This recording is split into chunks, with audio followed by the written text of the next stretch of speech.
মাহফুজ আলম এনসিপির কেউ না।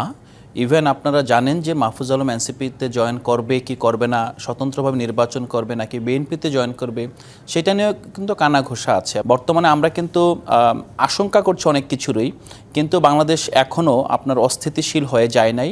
বাংলাদেশের প্রতিষ্ঠানগুলো সবেমাত্র ঘুরে দাঁড়াতে শুরু করছে। আজকে যেই বিষয়টির আপনি অবতারণা করেছেন, নির্বাচনী সমঝোতা কিংবা আসন ভাগাভাগির যে বিষয়, মূলত যে কোনো দেশেই একটি সুষ্ঠু কার্যকর নির্বাচন মূলত একটি গ্রেটার স্কেলে সমঝোতাই, রাজনৈতিক দলগুলোর মধ্যকার একটা সমঝোতা, যে আমরা এই পদ্ধতি এবং এই নির্বাচনে যেই প্রক্রিয়া সেটাকে মেনে নিয়ে রাজনীতি করব।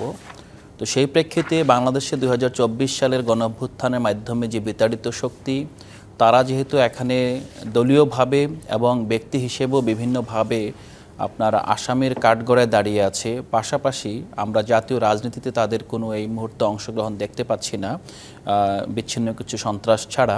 তো সেক্ষেত্রে আমার মনে হয় যে যেই রাজনৈতিক দলগুলো এখন গণতন্ত্রকে সুসংহত করার জন্য সামনের দিকে এগিয়ে যাচ্ছে, বাংলাদেশের গণতন্ত্রের যে অগ্রযাত্রা এবং নতুন যাত্রা সেটাকে সংহত করতে চাচ্ছে, তাদের মধ্যে এক ধরনের সমঝোতা প্রয়োজন, যে সমঝোতাটা আসলে গণঅভ্যুত্থানের সময় সংঘটিত হয়েছিল।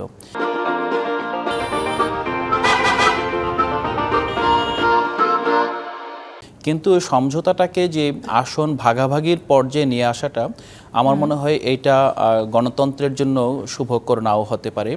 কারণ সমঝোতাটাকে আপনি কিভাবে চিন্তা করবেন, জনগণের কাছে একটা অপশন দিতে হবে যে আপনি কি কারোর সাথে অ্যালায়েন্স করছেন, নির্বাচনে অ্যালায়েন্স হতে পারে, রাজনৈতিক অ্যালায়েন্স হতে পারে, এবং এটার ভিত্তি কী, কিসের ভিত্তিতে, এবং এটা আউটকাম কী, সেই সবগুলো বিষয় এখানে মাথায় রাখতে হবে। যদি সেটা না করে মনে হয় যে শুধুমাত্র আপনার আসন ভাগাভাগি যেটা আপনি বলছেন সেই বিষয়টাই মুখ্য হয়ে ওঠে, তখন আমাদের যেই গণতান্ত্রিক সংস্কৃতি, সেই সংস্কৃতিটা সামনের দিকে উত্তরণের বদলে বরং এটা পিছনের দিকে যেতে পারে।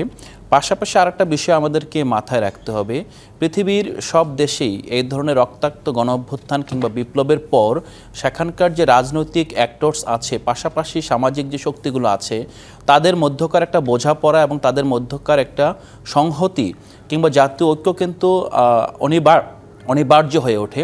সেই ক্ষেত্রে বাংলাদেশে বর্তমান যে অবস্থা আছে, বর্তমানে আমরা কিন্তু আশঙ্কা করছি অনেক কিছুরই, কিন্তু বাংলাদেশ এখনও আপনার অস্থিতিশীল হয়ে যায় নাই। বাংলাদেশের প্রতিষ্ঠানগুলো সবেমাত্র ঘুরে দাঁড়াতে শুরু করছে। সেই প্রেক্ষিতে পুরো নির্বাচনী ব্যবস্থাটা আমরা বিশ্বাস করি যে এখানে যারা আসলে কাজ করছেন, যারা এই নির্বাচনকে সামনে রেখে রাজনৈতিক যেই আপনার দলগুলো নতুনভাবে দলের অভ্যন্তরে এবং জাতীয়ভাবে গণতন্ত্র এস্টাবলিশ করার চেষ্টা করছেন, তাদের মধ্যে একটা বৃহৎ অর্থে জাতীয় সংহতি এবং আপনার ঐক্য প্রয়োজন। কিন্তু আলাদিন, আপনি যখন বলছেন আসলে যে বাংলাদেশে এখনো কোনো খারাপ কিছু আপনারা দেখতে পাচ্ছেন না, ঠিক একই সময়ে উপদেষ্টা মাহফুজ আলম তিনি তার সামাজিক যোগাযোগ মাধ্যমে যখন আসলে একটি ফেসবুক স্ট্যাটাস পোস্ট করেছেন, সেখানে তিনি লিখেছেন মজলুম জালিম হচ্ছে ফ্যাসিবাদ বিরোধীরা, ফ্যাসিবাদী হচ্ছে পুরো পরিস্থিতি, হতাশা ও ক্ষুব্ধতার।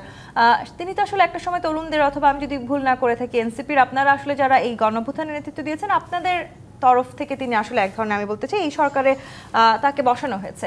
তাহলে কি তাহলে আপনাদের কথা এবং তার কথার মাঝে এক ধরনের বড় ফাঁকা জায়গা থেকে গেল? প্রথমত মাহফুজ আলম সরকারের একজন উপদেষ্টা এবং তার বক্তব্য সরকারের বক্তব্য হিসেবে আমি গ্রহণ করতে চাই।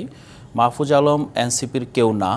ইভেন আপনারা জানেন যে মাহফুজ আলম এনসিপিতে জয়েন করবে কি করবে না, স্বতন্ত্রভাবে নির্বাচন করবে নাকি বিএনপিতে জয়েন করবে, সেটা নিয়েও কিন্তু কানাঘোষা আছে। এবং আমরা নিজেরও নিশ্চিত নই যে মাহফুজ আলম কিংবা সরকার আরেকজন যে ছাত্র উপদেষ্টা আছেন, তারা আসলে এনসিপির সাথে রাজনীতি করবেন কিনা। কার্যত তাদের সাথে আমাদের আপনার কখনোই সে অর্থে কোনো রাজনৈতিক সম্পর্ক ছিল না। সাম্প্রতিককালে সম্পর্কটা আরও বেশি লুজ। হ্যাঁ, এবং সামাজিকভাবে যেহেতু আপনার গণঅভ্যুত্থানের শক্তি হিসেবে বিএনপির সাথেও কিন্তু আমাদের ভালো সম্পর্ক, বিএনপির সাথে জামাতেরও ভালো সম্পর্ক, কিন্তু মাঠের রাজনীতিতে ইকুয়েশনে অনেক সময় হয়তো বা আপনার এই জিনিসটা পরিলক্ষিত হচ্ছে।